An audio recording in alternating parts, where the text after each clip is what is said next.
আবু সুফিয়ান সওরি রহমতুল্লাহ আলাইহি, আবু সুফিয়ান সওরি রহমতুল্লাহ আলাইহি তিনি যখন হজ করার জন্য মক্কায় গেলেন, কোথায় গেলেন? মক্কায় গেলেন। কাবা শরীফের পাশে একজন ব্যক্তি জিকির আজগার না করে শুধু দরুদ শরীফ আদায় করছেন, দরুদ শরীফ আদায় করছেন। কাবার পাশে তিনি দরুদ শরীফ আদায় করছেন। সুফিয়ান সওরি রহমতুল্লাহ আলাইহি অবাক হয়ে গেলেন যে কাবা তো বাইতুল্লাহ, আল্লাহর ঘর, আল্লাহর ঘরে এসে মানুষ আল্লাহর জিকির করে, আল্লাহ রাব্বুল আলামিনের কাছে রোনা জারি করে, কান্নাকাটি করে, দোয়া প্রার্থনা করে, কিন্তু এই ব্যক্তি শুধু দরুদ শরীফে আদায় করছে, দরুদ শরীফে আদায় করছে, ব্যাপার কি? তখন সুফিয়ান সওরি রহমতুল্লাহ আলাইহি তার কাছে গিয়ে তাকে জিজ্ঞাসা করলেন, ভাই ব্যাপার কি?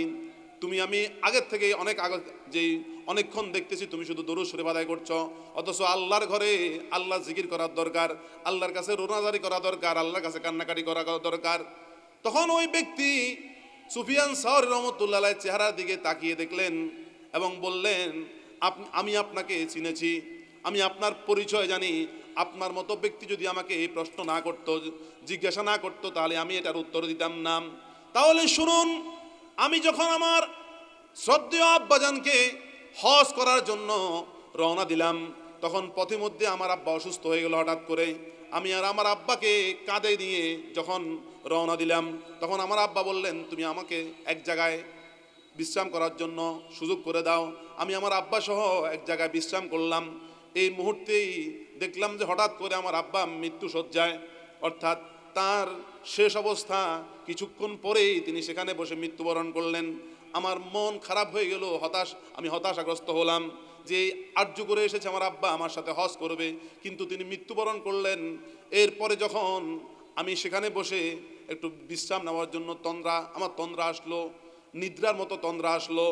এরপরে আমি তন্দ্রা অবস্থায় দেখতে পেলাম নুরানি একজন চেহারার অধিকারী, গায়ের ভিতরে নুরানি পোশাক, আমার আব্বার সামনে দাঁড়িয়ে আমার আব্বার চেহারার মধ্যে হাত বুলিয়ে চেহারাটাকে নুরান্বিত করে দিয়েছে। এরপরে আমার ঘুম ভেঙে গেল, তন্দ্রা ভেঙে গেল। আল্লাহু আকবার। ওই ঘুমন্ত অবস্থায় আমি ওনাকে জিজ্ঞাসা করলাম যে আপনি কি, আপনার পরিচয় কি?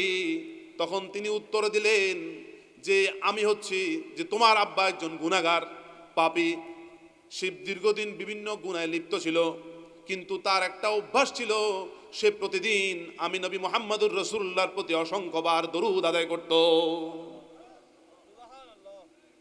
এই কারণেই আমি সুদূর মদিনা থেকে চলে এসেছি শুধুমাত্র তোমার আব্বার চেহারাকে পরিবর্তন করে দেওয়ার জন্য। কারণ গুনার কারণে তার আব্বার চেহারা একটু বিশ্রী হয়ে গিয়েছিল, গুনার কারণে তার আব্বার চেহারা কালো হয়ে গিয়েছিল, কিন্তু নবী মুহাম্মদুর রাসূলুল্লাহর হাত মোবারকের ইশারায় ওই ব্যক্তির চেহারা নূরে নূরান্বিত হয়ে গেল। এরপরে আমার ঘুম ভাঙলো, তন্দ্রা ভাঙলো।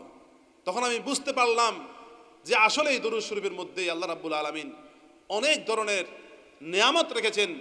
এই কারণে আমি মক্কাতে যেই আল্লাহর ঘরের পাশে এসে দাঁড়িয়ে আমি শুধু দরুদ শরীফ আদায় করতেছি, দরুদ শরীফ আদায় করতেছি। আল্লাহ পাকের বান্দাগণ, আমরা যারা তরিকতের উপরে বায়াত গ্রহণ করেছি, আমাদের এশার নামাজের পরে দরুদ শরীফের ওজিফা আছে কি নাই? আমাদেরকে চালিয়ে যেতে হবে, আস্তে আস্তে বাড়াতে হবে, 100 বার 200 বার করে বাড়াতে হবে। এবং যদি আপনি কোনো কারণবশত ব্যস্ততার কারণে এশার নামাজের পরে দরুদ শরীফের আমল করতে না পারেন, তাহলে পরের দিন ফজর নামাজের পরে কাজা হলেও দরুদ শরীফটা আদায় করবেন। দেখবেন আল্লাহ রাব্বুল আলামিন রাসূল পাক সাল্লাল্লাহু আলাইহি ওয়াসাল্লামের সাথে আপনার একটা প্রেমের মহব্বতের লাইন, প্রেমের মহব্বতের সেতু বন্ধন তৈরি করে দিয়েছে।